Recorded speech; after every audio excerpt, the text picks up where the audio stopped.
जम्मू कश्मीर को विशेष दर्जा देने वाले संविधान के अनुच्छेद 370 को रद्द करने को चुनौती देने वाली याचिकाओं पर आज सुप्रीम कोर्ट फैसला सुनाएगा।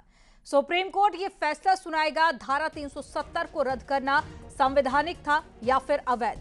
मुख्य न्यायाधीश DY चंद्रचूड़ की अध्यक्षता वाली 5 जजों की संविधान पीठ अपना फैसला सुनाएगी।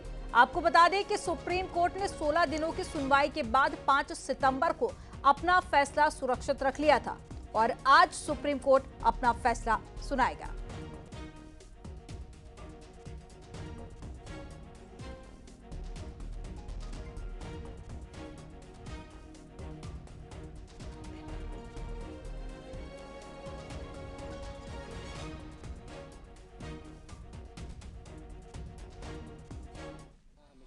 आर्टिकल 370 खत्म होने के बाद, आर्टिकल 35A खत्म होने के बाद सुप्रीम कोर्ट में पहली बात तो सबको एक समान अधिकार मिला है। कश्मीर में सबको समान अधिकार मिला है। आर्टिकल 370 खत्म होने के बाद कश्मीर में आतंकवाद कम हुआ है, अलगाववाद कम हुआ है, पत्थरबाजी कम हुई है, कट्टरवाद कम हुआ है, जिहाद कम हुआ है। आर्टिकल 370 खत्म होने के बाद कश्मीर में मजहबी उन्माद कम हुआ है, जो नारे लगते रहते थे देश विरोधी वो कम हुए हैं।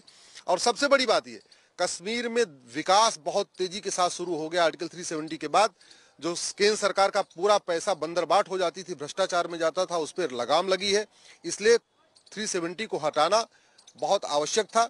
वास्तव में ये काम तो 1955 या 1960 में हो जाना चाहिए था, लेकिन देर से ही सही केंद्र सरकार ने उसको फैसला लिया। हम मोदी जी के फैसले का स्वागत करते हैं और आज जो फैसला आएगा वो फिर से उन लोगों का मुंह बंद कर देगा जो लगातार 370 के पक्ष में बोल रहे थे, 370 के पक्ष में दलीलें दे रहे थे। क्योंकि सुप्रीम कोर्ट ने सभी पक्षों को सुना और खास तौर पे जो लोग आर्टिकल 370 के समर्थक थे उनको बहुत डिटेल में सुना है, उनके एक एक वकील को पूरा टाइम दे के सुना है।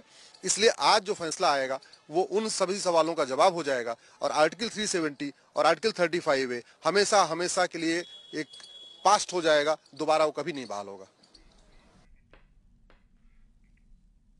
और ज्यादा जानकारी के साथ में सुशील पांडे जुड़ गए हैं। सुशील, 4 साल 4 महीने से भी ज्यादा का वक्त हो चुका है धारा 370 को हटाए हुए और आज सुप्रीम कोर्ट अपना फैसला सुनाएगा कि केंद्र सरकार का यह फैसला सही था या फिर गलत। कितने बजे यह फैसला सुनाया जाना है और कितने जजों की बेंच ये फैसला सुनाने वाली है आज?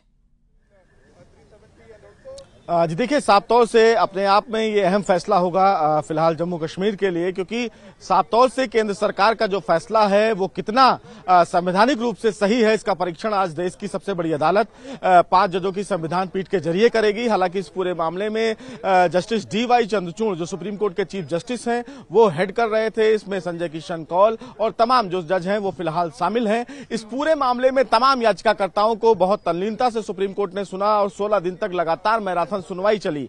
हालांकि सुप्रीम कोर्ट के समक्ष 2 सवाल थे और पहला ये कि अगर किसी भी राज्य में संविधान सभा भंग हो गई है तो क्या राष्ट्रपति के पास ये पर्याप्त अधिकार है कि वो फिलहाल आर्टिकल 370 को लेकर जो फिलहाल केंद्र सरकार कह रही है कि संसद के पास पर्याप्त अधिकार है और उसी अधिकार के तहत केंद्र सरकार ने एक बड़ा फैसला लेते हुए आर्टिकल 370 को हटाया है। लेकिन तमाम याचिकाकर्ता ऐसे हैं जिनकी तरफ से कोर्ट में दलील देते हुए ये कहा गया है कि चूंकि संविधान सभा जब भंग कर दी गई तो जो उनके आखिरी सदस्य हैं, बिना उनकी इजाजत के सरकार ने एक तरफा फैसला लिया और जिस तरह केंद्र सरकार ने फैसला लिया वो संविधान के मूल अधिकारों के खिलाफ है। जम्मू कश्मीर की जो आवाम है उसके खिलाफ जाकर केंद्र सरकार ने यह बड़ा फैसला लिया। हालांकि केंद्र सरकार की तरफ से सुप्रीम कोर्ट में जानकारी देते हुए यह बताया गया कि आर्टिकल 370 को हटाए जाने के बाद जम्मू कश्मीर के जो हालात हैं वो बदलते हुए नजर आए। स्टोन पेल्टिंग की घटनाओं में कमी आई, स्कूल कॉलेजेस खुलने लगे और तमाम जो रोजगार के संसाधन हैं वहां पर मुहैया कराए जाने लगे। सुप्रीम कोर्ट में केंद्र सरकार की तरफ से यह भी कहा गया कि आजादी से पहले तमाम ऐसे नागरिक हैं जिनको अधिकारों से वंचित किया गया, उस पूरे अधिकार को अब आर्टिकल 370 को हटाए जाने के बाद उनको दिया जाने लगा। तो ये तमाम जो तस्वीर है वो केंद्र सरकार की तरफ से सुप्रीम कोर्ट के समक्ष रखी गई। लेकिन सुप्रीम कोर्ट के समक्ष सबसे पहला सवाल संवैधानिक पहलू पर था कि केंद्र सरकार के द्वारा आर्टिकल 370 हटाने को लेकर जो प्रक्रिया अपनाई गई क्या वो संविधान के दायरे में है या नहीं।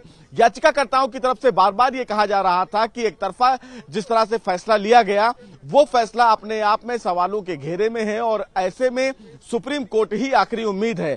चूंकि इस पूरे मामले में केंद्र सरकार ने न केवल आर्टिकल 370 को हटाने के बाद जम्मू कश्मीर के हालात को भारत के समक्ष रखा, बल्कि इंटरनेशनल लेवल पर ही सरकार ने G20 सम्मेलन के दौरान तमाम ऐसे जो फिलहाल राष्ट्राध्यक्ष आए हुए थे उनको जम्मू कश्मीर का दौरा करवाकर एक मैसेज देने की कोशिश की कि किस तरह आर्टिकल 370 को हटाने के बाद जम्मू कश्मीर की जो तस्वीर पूरी दुनिया के समक्ष रखा गया था वो तस्वीर अब बदली हुई है। ना तो जम्मू कश्मीर में कोई हिंसा हो रही है और ना किसी प्रकार से कोई डर है, क्योंकि जम्मू कश्मीर की जो फिलहाल तस्वीर दुनिया के समक्ष रखी गई थी वो ये रखा गया था कि वहां पर हमेशा हिंसा होता है, वहां पर आतंकी घटनाएं होती हैं। लेकिन आर्टिकल 300 हटाने के बाद जम्मू कश्मीर के हालात में बहुत ज्यादा बदलाव आए और इसी पूरी प्रक्रिया को देखते हुए सुप्रीम कोर्ट ने संविधान जो पीठ है वो इस पूरे मामले की सुनवाई करते हुए आगे बढ़ी। हालांकि तमाम ऐसे भी याचिकाकर्ता रहे जिनकी तरफ से ये कहा गया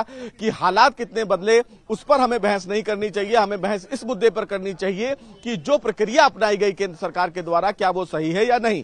चूंकि ये फैसला इसलिए भी बहुत महत्वपूर्ण है क्योंकि केंद्र शासित प्रदेशों को लेकर और उनके अधिकारों को लेकर सेंट्रल गवर्नमेंट का इंटरफेयर कितना हो सकता है वो प्रक्रिया भी तय होगी, क्योंकि सुप्रीम कोर्ट के समक्ष कई ऐसे मुद्दे हैं जो अभी केंद्र शासित प्रदेश के अधिकारों को लेकर सुनवाई के लिए चल रहे हैं। तो ये फैसला कहीं ना कहीं एक नजीर पेश करेगा कि आने वाले समय में अगर इस प्रकार के राज्य हैं तो केंद्र सरकार का अधिकार कितना मजबूत और सुदृढ़ होगा। हालांकि केंद्र सरकार की तरफ से बार बार सुप्रीम कोर्ट में ये दलील रखी गई और ये कहा गया कि सरकार के द्वारा लिया गया फैसला संविधान के मूल दायरे में है और संविधान ही उन्हें यह अधिकार देता है कि जहां पर संविधान सभा भंग हो गई हो वहां पर राष्ट्रपति के पास पर्याप्त अधिकार है और अगर राष्ट्रपति के पास पर्याप्त अधिकार है तो उसका संचालन संसद कर सकती है। जी बिल्कुल।